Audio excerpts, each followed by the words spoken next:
Essa aí é a maior série invicta de qualquer clube atuando fora de casa na história da competição. Não sei se quer dizer muita coisa, mas me impressiona uma marca dessa. E lembrando que da última vez que se enfrentaram, aí é pra quebrar a marca, né? Nesse esquema aí de mata-mata, decisão e tal, foi no Paulistão e deu São Paulo. Então, Lofredo, a gangorra entre voltas e baixas e tal, tá pesando pra quem nesse clássico hoje? Eu acho que o Abel deixou bem claro, né, que o histórico não entra em campo, o que entra é essa equipe. Principalmente quando o histórico é desfavorável. Quando o histórico é favorável, você chega lá no vestiário e conta a história, né? Fala, olha, a gente dificilmente vai perder, enfim, por isso, aquilo. Agora, se o histórico for desfavorável, você é, menospreza, deixa de lado. Enfim, acho que o São Paulo é adversário para o Palmeiras neste momento, depois daquela derrota para o Flamengo. Acho que teve um período de recuperação e tem condição de fazer frente, como fez no Campeonato Paulista, vencendo, como fez no Clássico, empatando. Enfim, acho que agora o São Paulo fez uma recuperação suficiente para poder encarar o Palmeiras, porque, no meu entender, é isso que acontece quando São Paulo e Palmeiras se encontram no momento atual. O Palmeiras é mais time, tem um trabalho mais desenvolvido. O São Paulo tem menos elementos, um trabalho iniciante ainda do Crespo, com algum sucesso, é verdade, mas com uma instabilidade. Então, o Palmeiras, no meu entender, é o favorito para o confronto, mas eu vejo o São Paulo, nesse momento, depois de uma recuperação, com boas condições de enfrentar, principalmente se o Daniel Alves jogar. E quando eu falo jogar, eu me refiro a jogar mesmo. Não é colocar o uniforme e entrar em campo e tirar o lugar de alguém que está jogando com disposição, que está jogando com vontade e que está jogando com boa condição técnica. O Daniel Alves, no meu entender, tem acrescentado pouco, ainda que tenha a questão da experiência, passe para jogadores jovens, é um jogador que realmente que assume responsabilidade, mas tecnicamente ele está aquém daquilo que a gente sabe que ele tem de potencial. Inclusive na seleção brasileira também esteve, está muito mais com polêmica do que futebol apresentado. Foi muito mais como uma referência, né? Ou então como a história de tem mais títulos do que a idade que tem, né? 42 e 38 anos. E faltava o título olímpico. Então o Dani Alves rendeu outras manchetes além Diz do. ele, Ah, diz ele que são 43. Por quê? Porque ele conta o Mundial Sub-20. Então são 42 títulos profissionais. O tá. Mundial Sub-20 é um título relevante. Eu acho que se eu fosse jogador profissional e fosse campeão Mundial Sub-20, é óbvio que eu ia colocar na minha lista. Então eu E, entendo perfeitamente. Então são 42 títulos profissionais e mais um Mundial Sub-20. então é justo a gente também fazer esse asterisco aí. São 43, você está certíssimo. E Daniel Alves também, coberto de razão. Aproveitando a nossa referência aqui em futebol sul-americano, Léo Lepre, queria que você falasse um pouquinho do Piquerez, que deve estrear. Ele até teve relacionado, né, Léo, no final de semana, mas não entrou.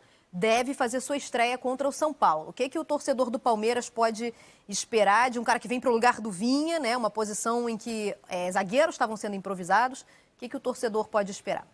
Joaquim Piquerez é um uruguaio que era titular do Peñarol, também uma tremenda... O Palmeiras vasculhou muito bem o mercado sul-americano e foi onde já sabia que tinha dado certo. Primeiro trouxe o Vinha, né, do Nacional.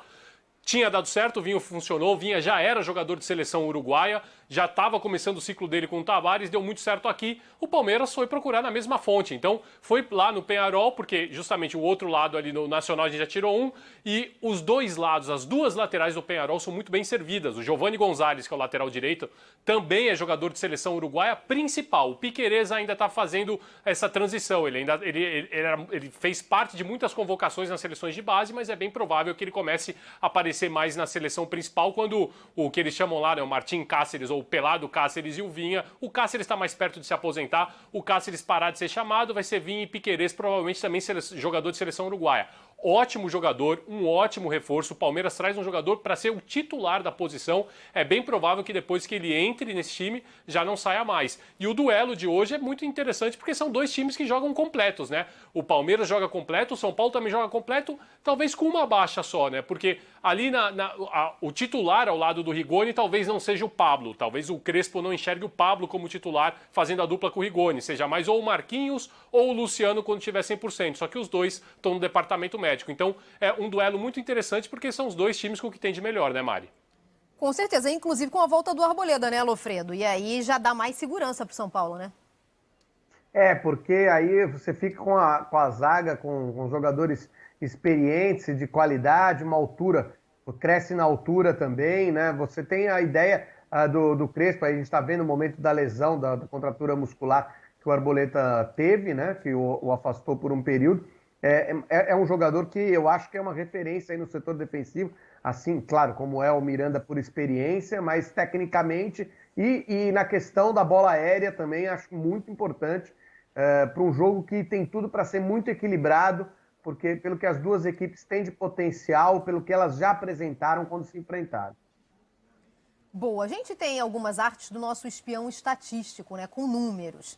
Eu curto pra caramba. Eu sei que vocês não gostam muito, o Abel também disse que não, o Lofredo lembrou bem, né? Quando é conveniente, a gente se usa. Eu gosto muito de ver números. A gente pode mostrar os jogos? Olha aí, ó. Créditos para o nosso espião estatístico. Em 31 jogos, temos 17 vitórias para o São Paulo, isso no clássico, obviamente, né? Em mata-mata. E 3 para o Palmeiras. Temos 11 empates, gols. 27 do São Paulo, que dá uma média de 0,87, contra 47, o que dá uma média de 1,52. É isso? Perfeito. Esses são os números, pois não, o Lofredo queria falar? Porque a média de gols do São Paulo é muito baixa para o número de vitórias que tem em relação ao Palmeiras, né? Se você for ver, é um time que venceu mais, fez muito menos gols. Agora, o histórico Palmeiras e São Paulo, aliás, é muito interessante isso em São Paulo, porque você tem uma divisão de superioridade em relação aos confrontos, né? Quando você tem São Paulo e Palmeiras, o São Paulo geralmente, historicamente e principalmente em decisões, é superior ao Palmeiras. Quando você tem Palmeiras e Corinthians, o Palmeiras é superior ao Corinthians. E quando tem Corinthians e São Paulo, o Corinthians é superior ao São Paulo. Então, o trio de ferro, né, como se diz na capital paulista, os três grandes da capital, eles têm essa questão de um superar o outro e não ter ninguém assim que se apresente realmente como o maior dos confrontos. Agora vamos falar de Libertadores? Temos números também para Libertadores. Como é que se comportam, hein? Por 6 oportunidades, é isso? Não, mentira. Em 8 oportunidades, certo? Se enfrentaram Isso. Em 8. São Paulo e Palmeiras. 6 vitórias para o São Paulo e 2 empates. Gols, 12. Média de 1,5. O famoso 1,5 para o São Paulo e 4 para o Palmeiras. Meio gol por partida. Esse histórico vale para Libertadores. Ou seja, eu sei que vocês não gostam disso. Mas os números dão um certo favoritismo ao São Paulo. Né? Não perdeu. E se for considerar aí, Mari, também, né? Claro que São Paulo e Palmeiras, sempre que se encontraram em Libertadores, foi em fases decisivas ou duelos mata-mata. Por isso, o São Paulo geralmente costuma, ou levou a melhor historicamente no confronto, eliminou o Palmeiras. E o São Paulo é um time que, para o Abel Ferreira, é o time a ser batido, né? Porque é o time que o Abel ainda não venceu neste tempo que ele está aqui com o Palmeiras, treinando o Palmeiras. Já o São Paulo, com o técnico Hernan Crespo, o Crespo também não perdeu ainda para o Palmeiras, né? O Crespo tem 2 vitórias e 2 empates contra o Palmeiras. Então, é uma pedrinha no sapato do Abel, sim. E é exatamente isso que a gente mostra. Oi. Posso só mostrar essa última arte aqui? Claro. Vamos lá, que diz exatamente... Eu falo depois dela. Perfeito. Isso. Mostra exatamente o que o Léo acabou de contar. Olha o duelo dos treinadores aí. Crespo contra Abel Ferreira. Tudo em 2021. O São Paulo ganhou uma pelo Paulistão, depois eles empataram. Aí depois teve uma vitória, mais uma vitória, aliás, 2-0 para o São Paulo, novamente um empate. Certo? Não tivemos ainda Abel vencendo o Crespo. Pois é. Diga, não tinha número para mostrar. Não tinha número para mostrar no vestiário. Não tinha número. Não tinha nenhum.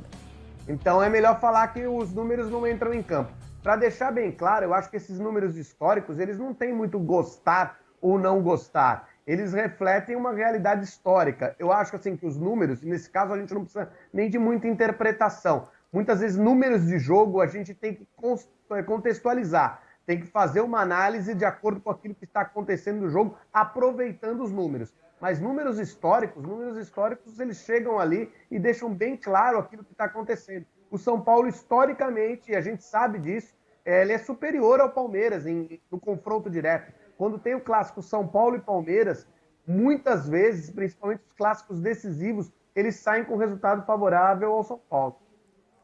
a gente serve para quê? Para embasar a discussão do torcedor, né? Que chama o outro de freguês, olha aí, ó, tá? Você procura os números, mas para quem vai jogar, de fato, não faz muita diferença, não. O André Lepre... Oh, desculpa, misturei tudo. Não, é o Lepre mesmo que eu quero falar. Bom. Léo Lepre, eu preciso de... Podem os dois levantar a mãozinha, que eu chamei os dois. Lepre, eu preciso me despedir de você. O Lofredo, aí sim, o André, continua com a gente. Até amanhã, viu, Lepre?